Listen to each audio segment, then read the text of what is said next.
All right, now you've just learned through Travis on what websites would be the best to list. Now, you've gone through the different options and you've gone through what maybe will work best for you. However, what's inside of that listing now is really what I want to go for in this training specifically. Now, each of you have the opportunity to make an impression on different buyers. And so it's important before we even talk about what to say on these actual public marketplace listings, we need to decide who you're going after. What type of buyer are you wanting to display this message to? Is it a company that will really provide a service provider? Is it a portfolio buyer that's wanting to buy up certain businesses? Who is going to be buying this business? And that's what you need to keep in the top of your mind, right? Now, if it's a small business that has no scalability, meaning it's a small mom and pop shop, it has no potential at this point, I want you to stop your mind there because everything is scalable. Even if it's a small t-shirt shop, for example, it can be scalable. We've all heard of Big Frog, right? It all started with just a t-shirt shop before. So everybody is going to be looking at these listings, but you need to feature on one or two different profiles so that way you know exactly who you're selling this business to. So what's important to put on this business listing? I don't want you to overcomplicate it, and we're going to break it down to a few different points. The first one is, and it's always the most important, is the profit.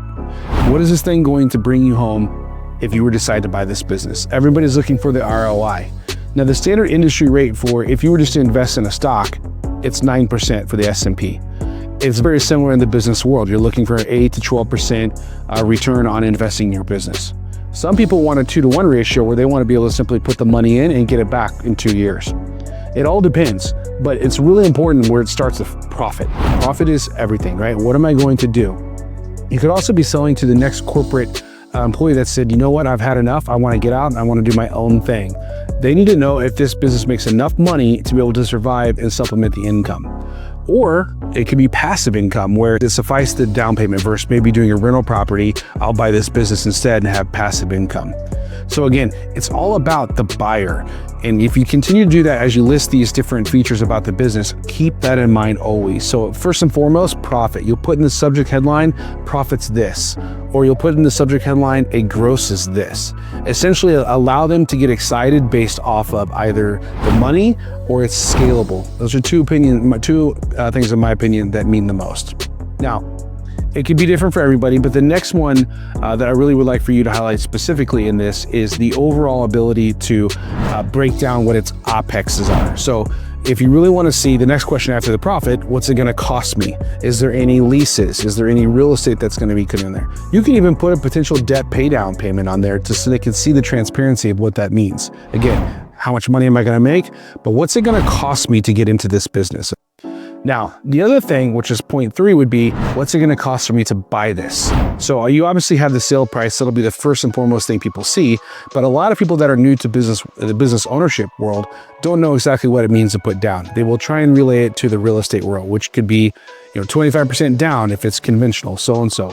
With business, obviously you get very creative with the financing. So put that creative financing discussion in front of the actual potential buyer. 10% down.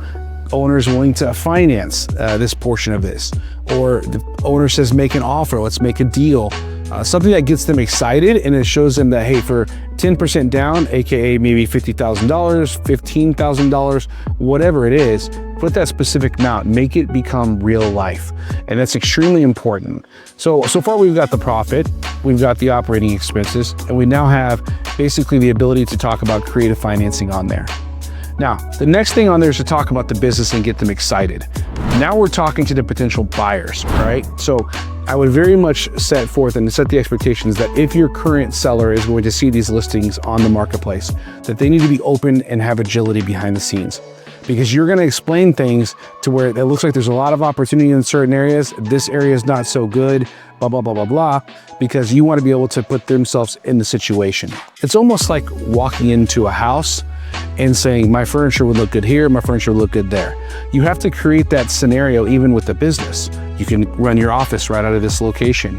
You can do this and you will turn this business around very fast. So again, set that expectation with the overall seller, so that way you know you're not gonna make anybody upset. But it goes back to my point. You need to be able to go in there and say, what are the key opportunities? What are its foundational strengths?